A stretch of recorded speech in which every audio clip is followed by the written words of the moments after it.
नमस्कार, मैं दीपक सिंह कन्या आज आपके समक्ष प्रसिद्ध लेखक श्री मंगल सिंह सुमन जी द्वारा लिखी गई कुछ पंक्तियां आपके समक्ष प्रस्तुत करने जा रहा हूं। तो आइए सुनते हैं।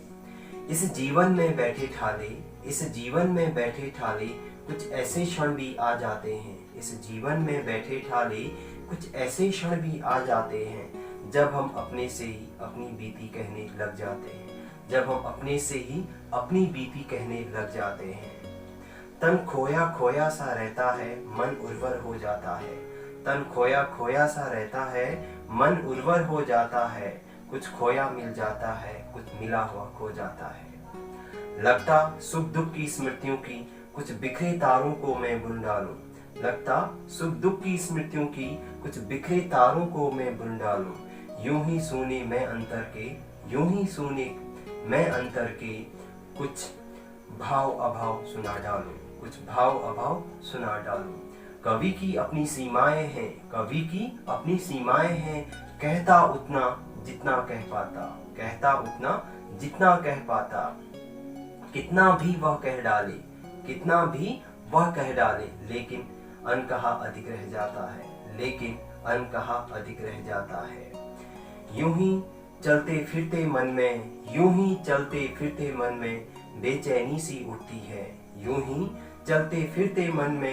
बेचैनी सी क्यों उठती है। बस्ती के बीच सदा सपनों की दुनिया लुटती है। जो भी आया था जीवन में, यदि चला गया तो रोना क्या। ढलती दुनिया के दानों में सुविधा के तार पिरोना क्या। जीवन में काम हजारों हैं, मन रम जाए तो कहना क्या। दौड़ धूप के बीच में एक क्षण थम जाए तो कहना क्या। खाली खाली सा होगा जिसमें निश्वास समाया था। कितना सारा झगड़ा है जिसने विश्वास चुराया था।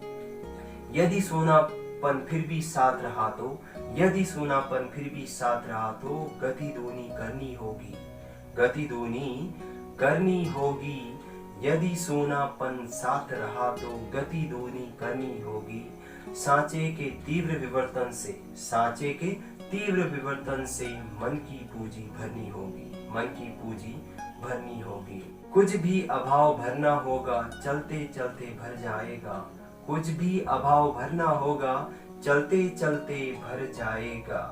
पथ पर गुनने बैठूंगा तो जीना दुर्भर हो जाएगा।